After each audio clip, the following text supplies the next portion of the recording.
sigue habiendo un descubrimiento de Grecia, sigue siendo influyente hacia adelante y hacia atrás. Y en este sentido, la cultura griega ha sido la más influyente y la más aportadora de las culturas de la antigüedad. Esa aventura que ha sido la aventura de la humanidad podría contarse desde un lugar como Atenas.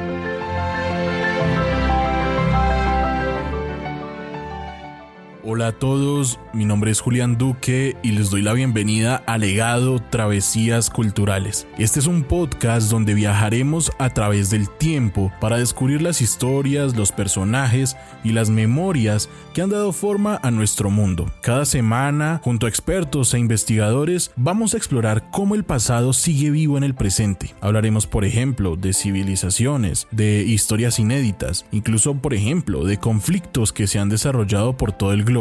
Si les interesa la historia, la cultura y los relatos que nos conectan con otros tiempos y lugares, este espacio es para ustedes. Acompáñennos en esta travesía y descubramos cómo el pasado sigue latiendo en el presente. Bienvenidos a Legado.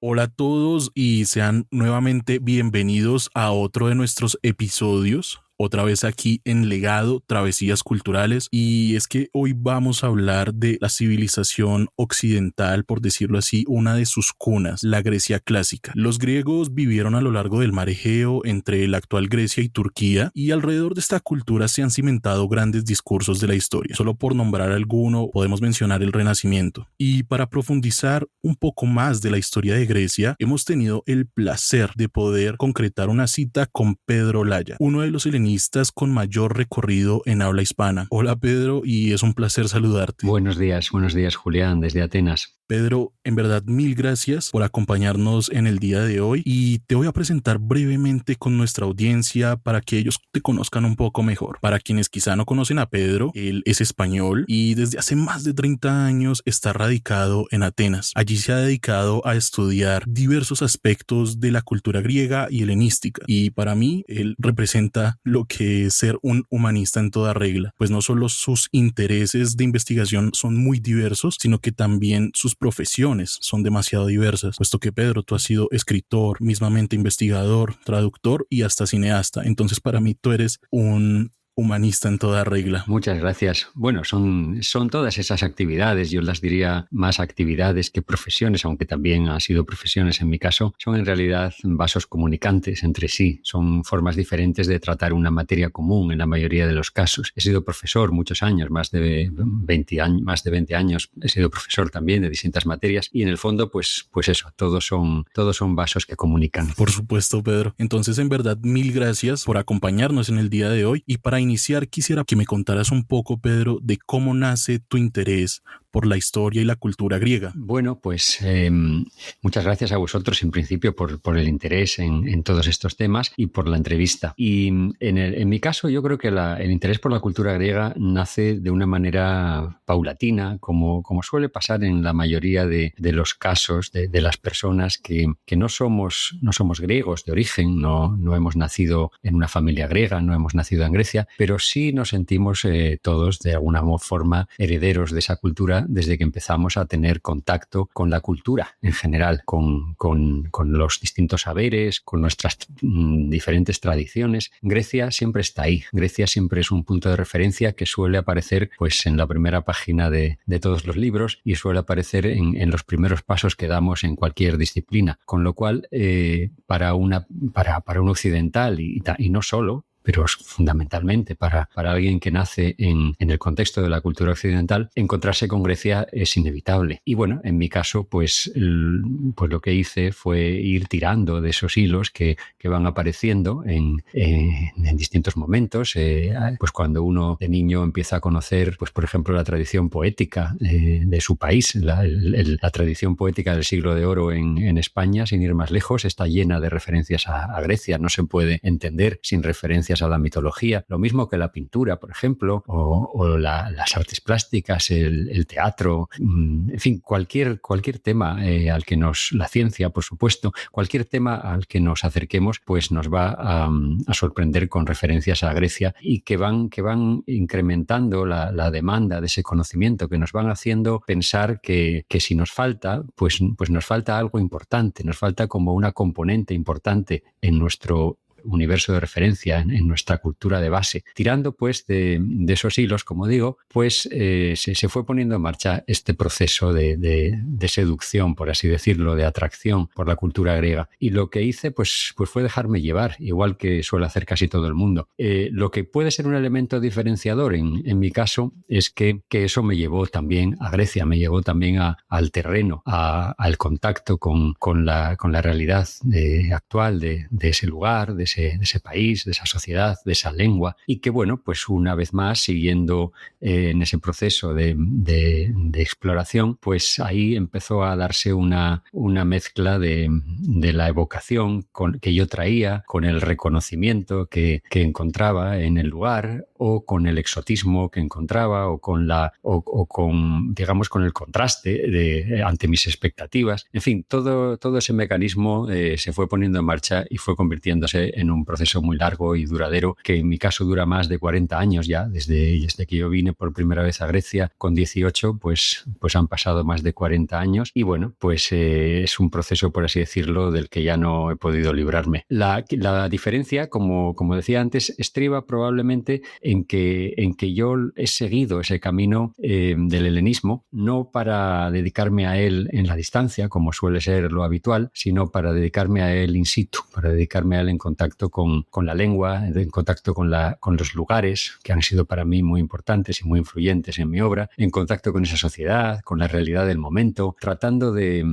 conocer no solo su pasado, sino la Grecia de todas las épocas, de participar en su dinámica presente y, en la medida de lo posible, de contribuir a su conocimiento en el futuro. Pedro, sí, porque precisamente tú has estado allí en Atenas desde hace ya bastantes años, entonces creo que lo que me estás diciendo está perfectamente acorde con tu profesión, porque precisamente es empaparse y conocer directamente esa cultura. Y es que de una u otra forma, para nosotros, y esto es un discurso que ha estado bastante extendido por creo que muchos de los países occidentales, y es que para nosotros Grecia es esa cuna de la civilización occidental. Y en ese mismo orden de ideas, quisiera preguntarte cuáles son esos acontecimientos e ideas también que nos han dejado ese legado de la parte griega. Bueno, la verdad es que decir que Grecia es la cuna de la civilización occidental suena ya a un cliché demasiado manido, pero no deja de ser verdad en el sentido de que Grecia nos ha suministrado la materia prima de gran parte de nuestra identidad y de gran parte de nuestros conocimientos y de nuestras referencias culturales, mucho más allá de lo que habitualmente pensamos. Es decir, no solamente puede ser un tópico en el sentido de que es un lugar común al que volvemos y que repetimos sin demasiado análisis, pero no le falta razón de ser, y es más, yo creo que está mucho más fundamentado de lo que normalmente tendemos a pensar que ya es bastante, porque evidentemente, pues si pensamos en la tradición griega, pues todos pensamos en la filosofía, por ejemplo, ¿no? Como una especialidad aquilatada y fundada en estas tierras. Pensamos en la filosofía, pensamos en la política, en la democracia, pensamos en las matemáticas, en la música, en la historia como disciplina, pensamos en la medicina, pensamos en la farmacopea, en todas estas disciplinas, en la geometría, en la arquitectura, en todas estas disciplinas que se pusieron por escrito con los griegos y que comenzaron a generar una tradición sólida a partir de las bases que sentaron los griegos en su momento, digamos, de la Grecia clásica, pero no solo, también desde antes y también después, y en momentos como el Renacimiento, al que has hecho alusión tú en la introducción, y que son los fundamentos de nuestra sociedad y de nuestra cultura. Pero yo creo que más allá de todo eso, sigue habiendo un descubrimiento, no ya un redescubrimiento, sino un descubrimiento por vez primera de cosas que forman parte de de ese legado que hemos recibido de los griegos, un legado muchas veces no suficientemente consciente, por no decir totalmente inconsciente, del que vamos tomando cierto nivel de consciencia a medida que vamos sabiendo más sobre el pasado en general. Es decir, todos estamos dispuestos a aceptar que, bueno, pues que el drama clásico, la tragedia, por ejemplo, es una herencia incuestionable de los griegos, pero no sabemos hasta qué punto las expresiones que utilizamos en nuestra lengua, la etimología de nuestras palabras hasta las raíces más profundas, la dinámica que ha puesto en marcha nuestros mecanismos de raciocinio y de pensamiento de una manera concreta y no de otra, son una herencia de esa tradición. Y eso es algo que, como tantas otras cosas, como cosas que estamos descubriendo ahora en el terreno de la navegación, por ejemplo, o en el terreno de la expansión de la vida neolítica, de la agricultura, de la cerámica, de un montón de cuestiones, son herencias de los griegos mucho más profundas, que van mucho más allá, van milenios más allá de la Grecia clásica, de Pericles y de Platón y de Aristóteles. En ese sentido digo que Grecia sigue habiendo un descubrimiento de Grecia, sigue siendo influyente hacia adelante y hacia atrás. Y bueno, yo creo que si una cultura destaca sobre otras, si podemos decir que una cultura tiene más valor que otra, es por su capacidad de evolucionar, de aportar algo nuevo y de influir sobre las demás. Y en este sentido, la cultura griega ha sido la más influyente y la más aportadora de las culturas de la antigüedad. Otras culturas de la antigüedad han quedado paralizadas en el pasado, en el tiempo, han desaparecido, como la cultura hitita, por ejemplo, la cultura persa, la cultura egipcia, la sumeria, etc. Y la cultura griega, que viene de mucho más atrás de lo que imaginamos normalmente, ha conseguido permanecer en el tiempo, reciclarse constantemente, influir sobre la posteridad constantemente y adoptar nuevas formas de vida en las civilizaciones que vinieron después. En ese sentido es una cultura absolutamente vitalista. Excelente palabra, porque precisamente yo quisiera preguntarte al mismo tiempo sobre qué enseñanzas aún tenemos, por ejemplo, aún vigentes. O ahorita me mencionabas obviamente todo el tema de la ciencia, la epistemología misma que tenemos hoy en día de una u otra forma es heredera, pero entonces quisiera preguntarte por eso, por las enseñanzas de la Grecia clásica que pueden seguir vigentes hoy en día. Bueno, es tan amplio el campo para contestar a esa pregunta que podríamos estar hablando indefinidamente de todo esto. Es decir, basta con coger un campo en cuestión para ver la profundidad que tiene esa influencia. Por ejemplo, si nos atenemos al campo de las matemáticas o de la geometría, toda nuestra tradición matemática ha estado fundada fundamentalmente en la geometría euclidiana, que viene de conocimientos matemáticos de la época neolítica y que se consolida evidentemente en la obra de Euclides, en la época alejandrina, pero que no nace en ese momento, sino que ya venía de mucho más atrás, de los pitagóricos y de mucho más atrás. Y lo que lega a la posteridad es tan grande que hasta el siglo XX, hasta que comienza la geometría hiperbólica y comienzan otro tipo de enfoques y podemos decir, innovadores y propiamente distintos y modernos, hemos seguido siendo deudores de esa tradición. Y es más, esos enfoques nuevos se han construido referencialmente frente a los antiguos. Es decir, que también han tenido que evolucionar sobre ellos, han tenido que responder de otra manera a las mismas preguntas que planteaban ellos y a las soluciones que planteaban ellos. Es decir, que hasta para romper hay que tenerlos en cuenta. Y eso que sucede, por ejemplo, en el campo que te decía de la geometría, que se transmite, además es fácil de rastrear a través de las obras, como toda una tradición que nos llega por la vía latina y por la vía del Renacimiento y de Roma, etcétera, pero que también nos llega por la vía del Islam y la vía del siriaco, del árabe, de las traducciones árabes de Euclides, de Ptolomeo. Toda esta geometría que nos llega por ambos lados va a conformar la ciencia posterior, la ciencia de la Edad Media, la ciencia del Renacimiento, la ciencia de la época moderna, etcétera, hasta llegar hasta nuestros días. Y ese mismo recorrido pues podríamos hacerlo yo creo que en todas las disciplinas. Si nos atenemos, por ejemplo, a los géneros literarios, pues la mayor parte de los géneros literarios con los que nos expresamos hoy día y nos hemos expresado a lo largo de la historia son una herencia de los griegos. Desde la poesía lírica, la épica, la comedia, la tragedia, la historia como relato y como disciplina científica, la coreografía, es decir, la descripción de lugares, la hermenéutica, la propedéutica, en fin, todos los géneros literarios en ese sentido. Y otros que pues, pueden parecer muy modernos, pues yo qué sé, como el cine, por ejemplo, pues no dejan de estar basados en ese mismo lenguaje teatral que fue en principio el cine era poco más que un teatro filmado, ¿no? Y sigue teniendo esa misma mecánica de los personajes, del protagonista, del antagonista, del deuteragonista, de todas estas figuras que aquilatan los griegos en su tradición. Si nos vamos al campo de la medicina, pues podríamos estar hablando de lo mismo, ¿no?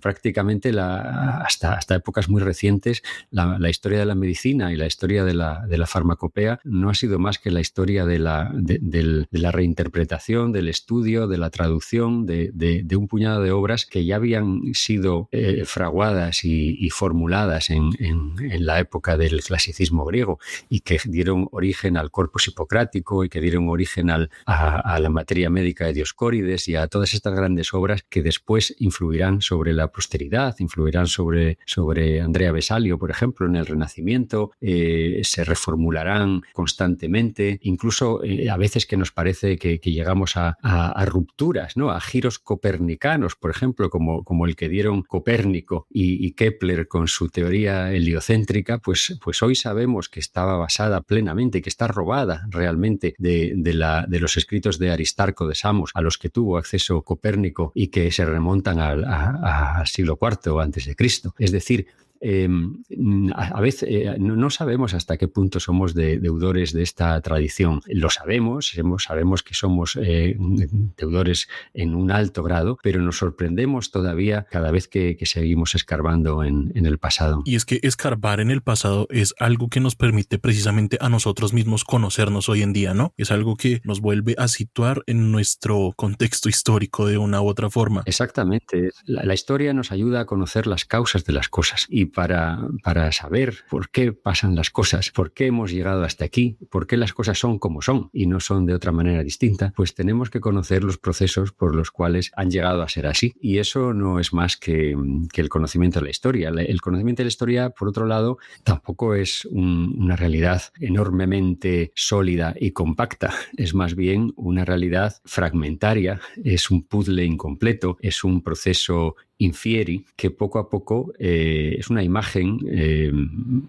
a la que le faltan un mosaico, al que le faltan muchas teselas y que poco a poco vamos rellenando a partir de conocimientos nuevos. A veces aparece una pieza nueva que no encaja en el puzzle y que nos hace replantear el puzzle que teníamos hecho hasta ahora. Nos hace pensar que algo estábamos haciendo mal, que las piezas no estaban colocadas del todo bien, que la imagen es distinta a aquella que percibíamos y que creíamos que era buena. Es decir, que el pasado no cambia, pero nuestro conocimiento del pasado sí que cambia y nuestra imagen del pasado sí que está sujeta al devenir del tiempo y al proceso histórico de indagación y de investigación. En ese sentido, la historia no es algo estático, como podría parecer. La historia de la antigüedad o del pasado en general no es algo estático, es algo dinámico también y es algo que influye sobre el presente, por supuesto, y que influye también sobre la posteridad. Por supuesto, y es que muchas veces la historia está ahí sin que muchas veces la reconozcamos. Muchas veces son descubrimientos lo que nos permiten replantear las situaciones, como tú muy bien dices. En este caso, creo que en nuestra civilización actual, o sea, como en nuestra contemporaneidad, uno de los aspectos que más ha tenido relevancia o que muchas veces hemos querido volver a tomar ha sido la mitología griega. Yo creo que han sido infinidades también las cantidades de series, películas, también escritos que se han sacado alrededor de esta temática. Haciendo una investigación sobre tu carrera, Pedro, me da cuenta que tú empezaste una de tus investigaciones y como resultado sacaste un atlas de mitos en Grecia. Y precisamente una curiosidad que tengo es preguntarte cuál ha sido el mito que más te ha interesado y por qué. Bueno, es verdad que una de las obras que más tiempo me ha ocupado y que ha generado también otras obras, digamos, paralelas, ha sido el Atlas Mitológico de Grecia, que publiqué hace ya 25 años y que precisamente ahora, a 25 años vista, estamos nuevamente reeditando con técnicas cartográficas modernas, con cartografía digital, satélite, GPS, en fin, con otro tipo de tecnología que no existía entonces y actualizando en cierta manera. Esa obra es una aproximación a todo ese corpus del que hablas, de la mitología griega, que es fundamentalmente un universo de referencia, como decíamos al principio, para la civilización universal y en particular para la occidental, y que en mi caso pues intento referenciar a los lugares, intento hacer aterrizar esa nube que podríamos decir que constituyen los mitos, aterrizar al terreno, porque en realidad los mitos nacen de ese terreno, no son realidades utópicas, no son realidades que no están en ningún lugar, sino son realidades que siempre están referenciadas a un lugar y que nacen y que se elevan de ese lugar como una niebla, ¿no? Que se levanta del suelo antes de ser esa nube que luego podemos compartir. Y toda Grecia, toda la geografía de Grecia está significada por los mitos. Eso es lo que la diferencia de la geografía de cualquier otro sitio, ¿no? Que en la mayor parte de los lugares, pues las montañas son solo montañas y los ríos solo ríos y las cuevas solo cuevas. Pero aquí toda montaña, toda cueva, todo río es también el escenario de un mito, es también una pieza de ese puzzle que encaja en el total y que le da cohesión a la civilización griega y que constituye parte de esa herencia que vamos a recibir después. Entonces yo creo, contestando a tu pregunta, que lo que más me ha interesado de la mitología griega es precisamente esta visión de conjunto íntimamente relacionada con el espacio. No es un mito en particular. Podríamos citar varios mitos en particular que pueden ser interesantes, etcétera. Pero lo que más me ha interesado es el conjunto, es cómo encajan unos con otros, cómo las variantes de los mitos, de los ritos, de las historias que se cuentan sobre cada divinidad o sobre cada héroe, crean una red de comunicación y de cohesión entre la cultura griega en origen, que yo creo que sin esa red y sin esa fuerza de cohesión probablemente se hubiera desmoronado como le ha pasado a otras culturas. Es decir, creo que es una de las estructuras de sostén más poderosas con las que ha contado la civilización griega y más influyentes también. Y eso todo referenciado al lugar, no como una realidad inconexa, ¿no? Sino como una realidad fuertemente conectada con el espacio geográfico. Eso es lo que más me ha interesado. Ahora bien, si vamos a cosas concretas, pues evidentemente la mitología o el conjunto de los mitos constituye un corpus referencial, como decía antes, de referencia para toda la civilización que ha venido después, ¿no? Es decir, es un poco también como la mitología hebrea, es decir, como todos los personajes que se referencian en la Biblia. Si queremos ser justos, pues Moisés es un personaje tan histórico o tan mítico como Cécrope, aunque de Cécrope hay más evidencia arqueológica que de Moisés.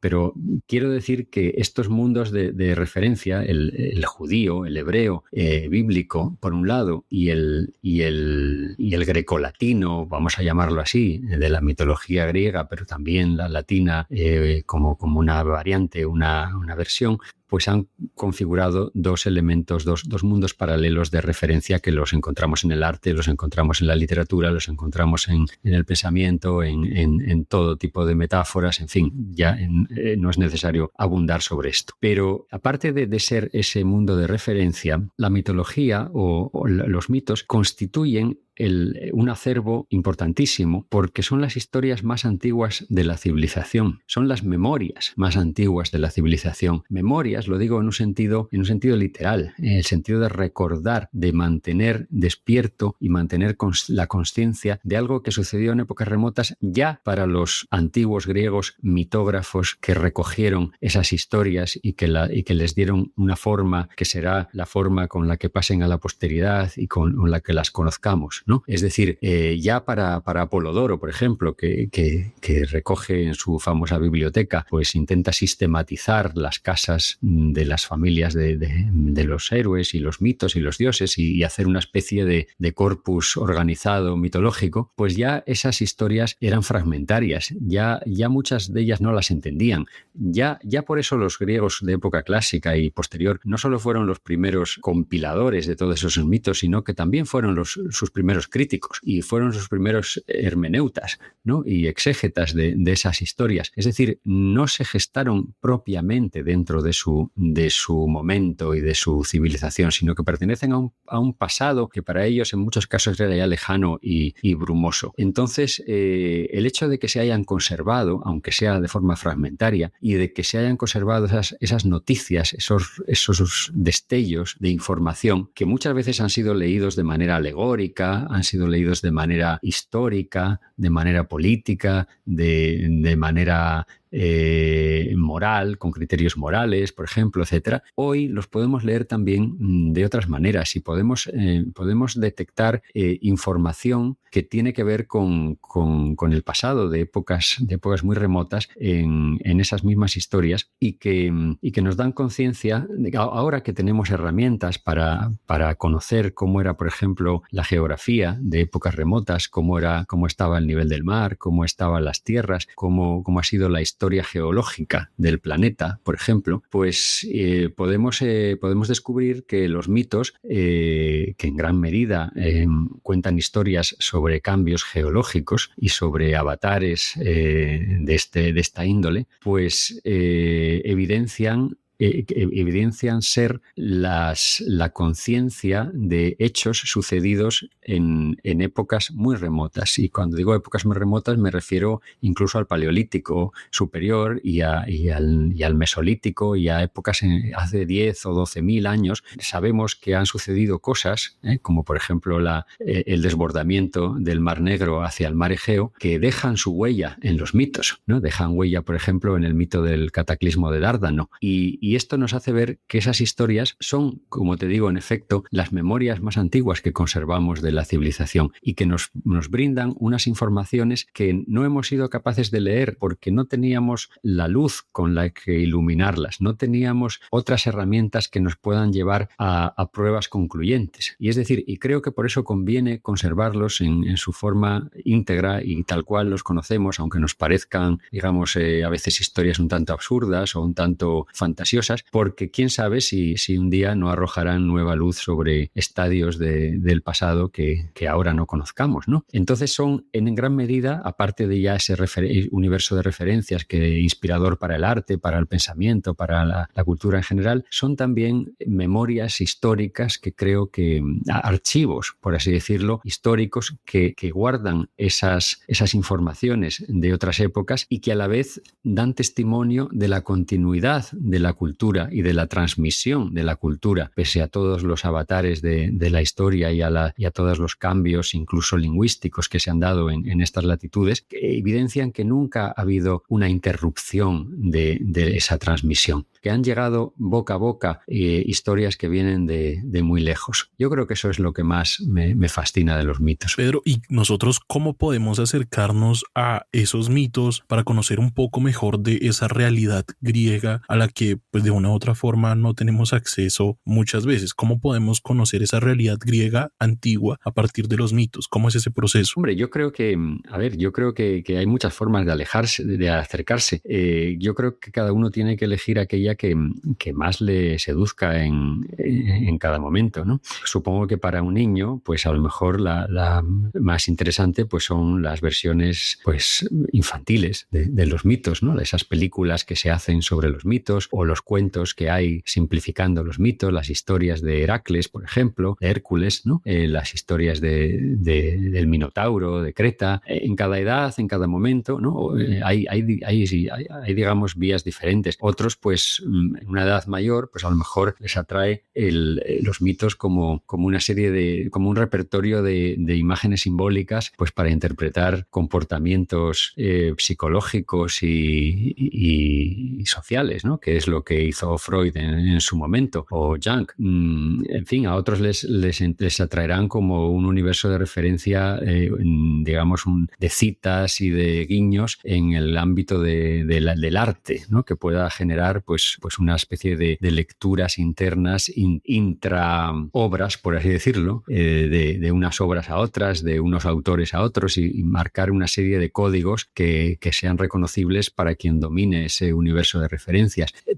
Hay muchas formas de hacerlo. Ahora, bien, yo siempre recomiendo, y creo que en eso no nos equivocamos, leer las fuentes originales. Bueno, ya que si alguien puede leerlas en la lengua original, en el griego del momento, pues mejor todavía. Pero aunque sea en una traducción, pues volver a leer a Apolodoro, por ejemplo, que es una lectura muy amena y no demasiado larga y muy moderna.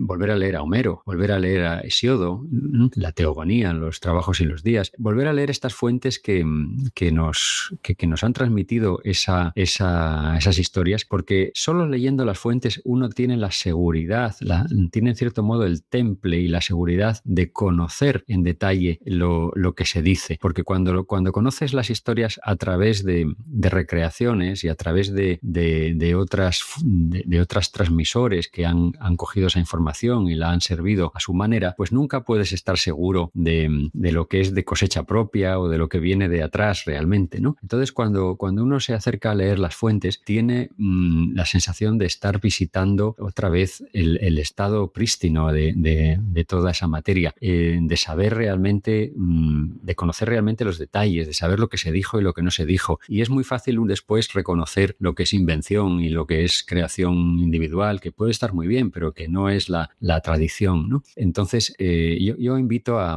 la lectura de las fuentes clásicas en la medida de lo posible. No, me encanta lo que dices, porque creo que eso nos ayuda mucho también a nosotros a ser críticos también con lo que recibimos. Es una labor casi que humana que deberíamos tener, es volver a tener ese acercamiento, porque es lo que nos permite verdaderamente conocer de una u otra forma. Por supuesto, y si esto se da en el terreno de los mitos, pues imagínate en el terreno de la historia propiamente dicha, en el terreno de las fuentes históricas. Es muy importante para cualquiera interesado en la historia, para cualquier interesado en desarrollar un juicio crítico, en formarse una idea sobre algo, acudir nuevamente a las fuentes. Las fuentes son un universo completo. Para cambiar un poco el tema, quisiera preguntarte también, Pedro, un poco alrededor de un mito, precisamente, siento yo que se ha formado alrededor de Grecia y en especial de Atenas. Por ejemplo, cuando viajamos a Atenas, yo siento que la Acrópolis es algo que nos impacta mucho. O sea, cuando estamos viendo por primera vez estas edificaciones que nos han dejado de una u otra forma esta huella, nos reciben prácticamente como un faro de la antigüedad. Yo quisiera preguntarte precisamente por qué elementos concretos de esta ciudad, Atenas, que tú conoces muy bien, más allá de lo monumental que te menciono, la convierten en un fundamento de la identidad griega. Bueno, yo creo que es incuestionable la presencia de la Acrópolis, es algo inevitable. La Acrópolis es el punto de referencia que no podemos eludir en ningún caso. La hemos estado viendo desde que éramos pequeños en todas las fotografías, en los libros, en todas partes, con lo cual uno llega a la ciudad de Atenas y ve sobresalir sobre los tejados la roca sagrada de la Acrópolis y no se puede sustraer a su visión. Ahora bien, si no estuviera ahí la Acrópolis, Atenas seguiría teniendo muchos monumentos y muchos puntos de interés y muchos lugares importantes y trascendentes en nuestra historia. Es verdad que Atenas ha sido siempre, y sobre todo para la posteridad, como un epítome de Grecia, como un resumen, por así decirlo, o una pieza en la que tomamos la parte por el todo y que nos sirve para extrapolar las cosas a otras dimensiones del territorio griego, pero siempre con referencia a Atenas. Y eso porque ha tenido su momento de esplendor fundamentalmente en el siglo V y en el siglo IV, IV, donde Atenas recogió todas esas influencias y todas esas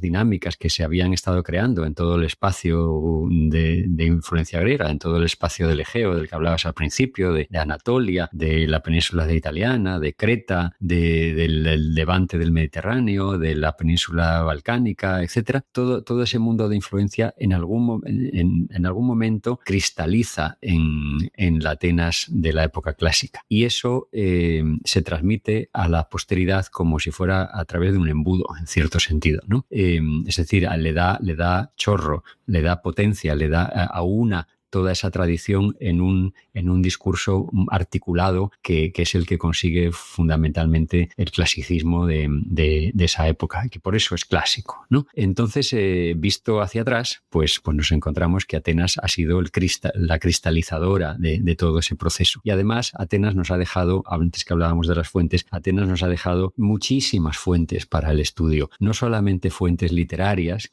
que es lo que uno primero piensa, sino infinidad de fuentes epigráficas también, de inscripciones, de monumentos epigráficos, y también, por supuesto, cantidad de fuentes arqueológicas, ¿no? De cantidad de restos arqueológicos. Atenas ha tenido mucho más tratamiento en las obras de la posteridad que otras ciudades griegas. Sin ir más lejos, por ejemplo, si nos ponemos a analizar la historia de la política, la historia de las polis griegas, por poner un ejemplo, pues sabíamos que la obra del Liceo de Aristóteles, que trataba esto, que era una obra coral de todo el Liceo, analizaba los regímenes de 158 polis de la antigüedad, pero que desgraciadamente solo nos ha quedado la introducción que hizo el propio Aristóteles a esa obra, que es la llamada Athenaeum Politia, el régimen político de los atenienses, que es la única que ha llegado a principios del siglo XX o a finales del XIX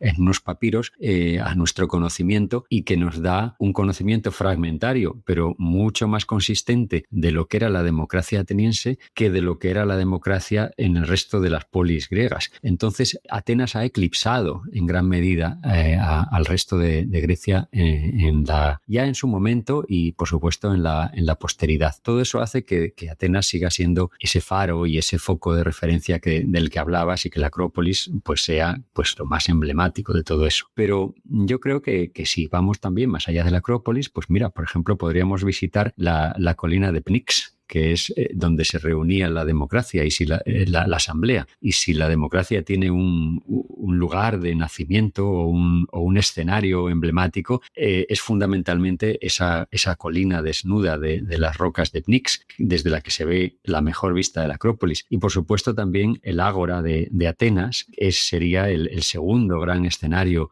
de la política y de la vida social y del gran corazón de la ciudad de Atenas. Solo en el Ágora clásica han aparecido más de 1000 inscripciones de las que te hablaba antes. Es decir, ahí tenemos otro de los grandes corazones que está siendo excavada todavía, que es mucho más grande de lo que era, mucho más grande de lo que tenemos ahora a la vista. Que lo que tenemos ahora a la vista lo tenemos solo desde el siglo XX y en gran medida desde los años 50 del siglo XX, pero que se sigue excavando y se siguen descubriendo cosas. En la propia Ágora clásica está el Hefesteion, el templo de Festo y Atenea, también conocido como templo de Teseo, que bueno, pues que si no estuviera la Acrópolis, el Partenón en la Acrópolis, pues sería el gran monumento de Atenas, porque es un templo contemporáneo de la Acrópolis, del mismo programa de obras de Pericles, de mediados del siglo V a.C., y que está mucho mejor conservado que el Partenón. Es decir, es uno de los templos dóricos mejor conservados de la antigüedad y sobre todo del clasicismo. En fin, tenemos el puerto del Pireo, tenemos la biblioteca de Adriano, el foro romano, tenemos el gran templo del Olimpeion, tenemos un montón de lugares emblemáticos que han conformado la historia en muchos sentidos, como por ejemplo la roca sagrada del Areópago, donde se reunía el tribunal más antiguo, el tribunal del Areópago, y donde predicó San Pablo, la famosa predicación de San Pablo en Atenas, recogida en los Hechos de los Apóstoles, el sermón al Dios desconocido, ¿no? Que se conoce con ese nombre. En fin, escenarios que han sido teatro de hechos históricos que no son solamente parte de la historia local de una ciudad o de una cultura, sino que son parte de la historia universal. Y eso es una constante en la historia de Grecia. Es una de las cosas que más atractiva hace esta cultura. Esa predicación de San Pablo, como digo, por poner un ejemplo cercano ahora, no es historia local, es historia universal. Es cómo llega el cristianismo a Atenas, que era una plaza fuerte de todo tipo de escuelas filosóficas en aquel momento, que es el sitio donde tenía que triunfar San Pablo. Cómo llega en su primer viaje de predicación, de los 4 que realizó, cómo llega a imponerse en Atenas, cómo deja aquí un obispo. En fin, todo eso es parte de la historia universal, no es parte solamente de la historia local de Atenas. Y eso nos lo encontramos desde cualquier hilo del que tiremos. Precisamente creo que si hay algo que hace interesante esta ciudad como destino de indagación cultural, no voy a llamarlo turístico por no parecer que estoy hablando de otra cosa, pero si hay algo que merece la pena es precisamente esa calidad de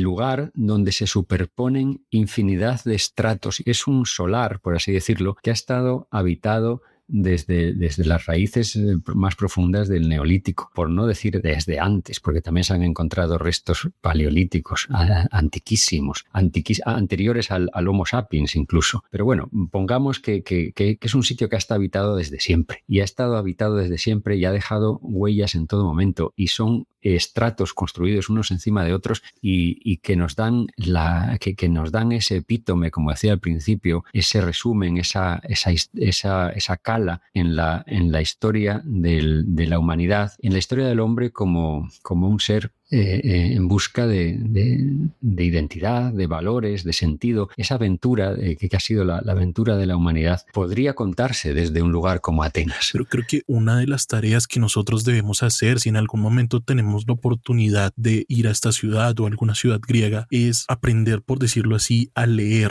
estos espacios. Sí, tienes toda la razón, Julián, porque esto no solo pasa en Atenas, evidentemente, esto podría ser extrapolable a cualquier lugar. Yo siempre digo que los lugares son en gran medida aquello que nosotros podamos proyectar sobre ellos, aquella relación biunívoca que se da entre las personas y los lugares, ¿no? No es que los lugares nos lo den todo en una actitud pasiva. Los lugares te dan aquello que tú eres capaz de percibir y que tú eres capaz y responden a las preguntas que tú eres capaz de formular en la medida de lo posible. Entonces, es evidente que para venir a un sitio como este o para disfrutar a fondo porque tampoco se puede pretender empaparse de todo en una primera visita, pero para aprovechar la energía y la capacidad de sugerencia y de sugestión y de emoción de lugares tan marcados como puede ser Atenas, pues requiere un esfuerzo por nuestra parte. No podemos ir en una actitud totalmente pasiva. O si vamos en una actitud totalmente pasiva, pues bueno, quizás se nos despierten algunas curiosidades, pero también puede pasar que todo pase desapercibido. Sí, y creo que la actitud debería ser más bien poder aprender un poco antes, poder que cuando nos acerquemos a estos espacios sepamos de una u otra forma interpretarlos, porque son esos espacios que nos rodean, que nos permiten verdaderamente aprovechar lo que estamos viendo. Por otro lado, Pedro, hay una pregunta que creo que va a ser muy interesante, y es ¿qué otras regiones de la Grecia clásica pueden ser provechosas para visitar? ¿Pueden hablarnos un poco más de lo que era esta civilización? Pues afortunadamente hay muchas. Yo diría que todas lo son en un alto grado. Es difícil contestar a esa pregunta de una forma rápida porque seríamos muy injustos nombrando 5 o 6 lugares. Hay tantos que seríamos injustos. Además, cada sitio repite en cierto modo esta característica de Atenas, esta diacronía de la que hablábamos en Atenas, ¿no? Esta superposición de estratos y de épocas y de vestigios de momentos distintos, ¿no? Claro, luego si vamos a zonas más concretas, pues esto puede puede variar entre una y otra, ¿no? Por ejemplo, si vamos a todas las islas del Egeo, pues ahí podemos alcanzar a estratos de la civilización muy profundos y momentos de la cultura que nos sorprenderán por su modernidad y por su influencia posterior desde épocas muy remotas. Si vamos a Creta, pues tenemos lo mismo y podemos seguir rastreándolo a lo largo de toda la historia. Es decir, podemos rastrear como decía antes, desde el Neolítico, con todo ese pico grande de la llamada civilización minoica, y por supuesto con toda la posteridad de la Grecia, de la Creta de la época clásica, de la Creta romana, de la Creta bizantina, de la Creta veneciana y turca y otra vez griega y de todas las épocas. Un epítome similar nos lo ofrece el Peloponeso. El Peloponeso para mí es quizás una de las regiones más privilegiadas en este sentido de la diversidad y de la diacronía, porque es a la vez extenso y profundo. Es decir, uno puede percibir esta profundidad del mismo modo que la puede percibir en Creta, pero puede percibir a la vez su extensión. Es decir, que no es que sea una cala estrechita que nos lleve de arriba abajo, sino que todo eso se da también en horizontal, ¿no? Esa superposición de estratos y de momentos y de informaciones la encontramos en todos los puntos del terreno, no la encontramos solamente en uno. Y por otro lado, pues el Peloponeso es un lugar de una naturaleza bellísima, muy variada, que tiene desde la alta montaña de Corincía o de Arcadia, por ejemplo, con todas las connotaciones que tiene Arcadia también en la cultura universal, hasta, o Laconia o el monte Taigeto o todos estos montes, el Ménalo, en fin, todos estos montes que han poblado el imaginario de tantos países, nos los encontramos allí, todos reunidos, ¿no? Como en un radio relativamente pequeño para nuestra capacidad de desplazarnos hoy en día, pero que en realidad no tiene nada de pequeño porque todos son valles y montañas muy difíciles de recorrer, a no ser que nos metamos en la autopista moderna que las bordea o que las cruza, cosa que también nos permite pues hacer incursiones. O sea, es un lugar en el que las carreteras todavía pasan por los pueblos, ¿no? Todavía pasan por los sitios como era antes, cuando simplemente eran caminos tradicionales asfaltados. No eran estas viaductos que sobrevuelan los valles y las montañas que tenemos hoy día, sino que eran caminos que pasaban por el medio del pueblo, ¿no? Y que te permiten ese acercamiento a la escala menor, a la escala más humana, que es la que ha prevalecido a lo largo de toda la vida. Entonces, en Grecia en general se puede viajar en esa escala. Tiene unas grandes autopistas que nos permiten desplazarnos rápido si queremos entre dos puntos, pero después sigue existiendo toda esa red de comunicaciones menor que hace que los lugares sigan siendo interesantes de visitar, que siga uno percibiendo esa escala, como decía, más humana y esa cercanía al paisaje. Sí, Pedro, para ir finalizando, ¿tú podrías dejarnos una reflexión acerca de la importancia histórica, pero también contemporánea, de esta cuna de la civilización? Bueno, yo creo que la importancia histórica ha quedado ya patente en todo lo que hemos dicho, y si nos referimos a la historia contemporánea, pues yo creo que sigue patente, porque gran parte de los logros que nos han dejado los griegos como herencia no son tanto una herencia como un desafío. Es decir, no están conseguidos para siempre, ni están conseguidos por completo. Sin ir más lejos, el logro de la ciencia del que hablábamos, pues es una categoría abierta, es una categoría que sigue en evolución, que nos han señalado sobre todo actitudes. Nos invitan no a cultivar lo que ellos nos dejan, sino a buscar lo que ellos buscaron, a seguir indagando en la dirección y con las actitudes que ellos lo hicieron. Y yo creo que, por ejemplo, un campo en el que esto es totalmente palmario es en el campo de la política, que decíamos antes, y en el campo de la democracia. La democracia, más que una herencia, es un desafío.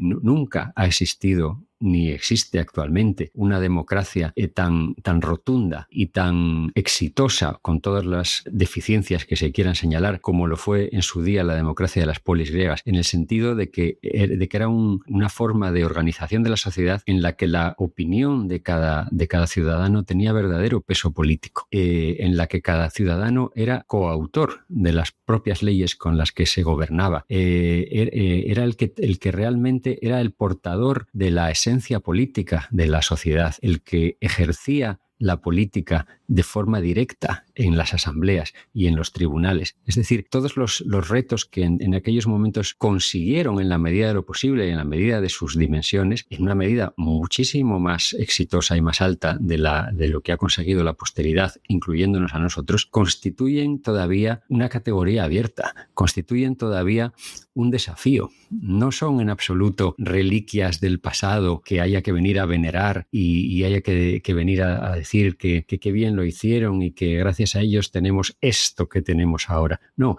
esto que tenemos ahora es un sucedáneo de lo que ellos consiguieron y de lo que ellos llegaron a imaginar. Y nuestro deber es no ser solamente herederos, sino continuadores de esa actitud y de esa búsqueda. Yo creo que eso basta para evidenciar que una civilización como la griega no es solamente parte del pasado, sino, como decíamos al principio, parte fundamental de nuestro presente, un elemento constituyente de nuestro presente y un desafío hacia nuestro futuro. Excelente, Pedro. Creo que no hay mejor forma de decirlo y ha sido muy provechosa la conversación contigo, porque no solamente nos has hablado de esta historia que hemos tanto insistido, sino también que hay algo más allá por descubrir, que siempre vamos a estar en un proceso constante de querer información y también de acercarnos a las cosas desde una perspectiva distinta. Entonces te agradezco mucho, Pedro, por lo que me acabas de dar, y a ustedes también agradecerles. Nada, gracias a ti, Julián, y muchas gracias a todo vuestro equipo por invitarme a participar en este programa. Pedro, tú siempre vas a ser bienvenido, mil gracias. Y a quienes nos escucharon, recuerden que cada destino tiene historias esperando a ser contadas, y en Legado queremos compartirlas con ustedes. Si este episodio los inspiró, los invitamos a viajar con nosotros a Grecia y vivir su legado. Más sobre nosotros en nuestro Instagram @legado.travesías. Nos vemos en Grecia.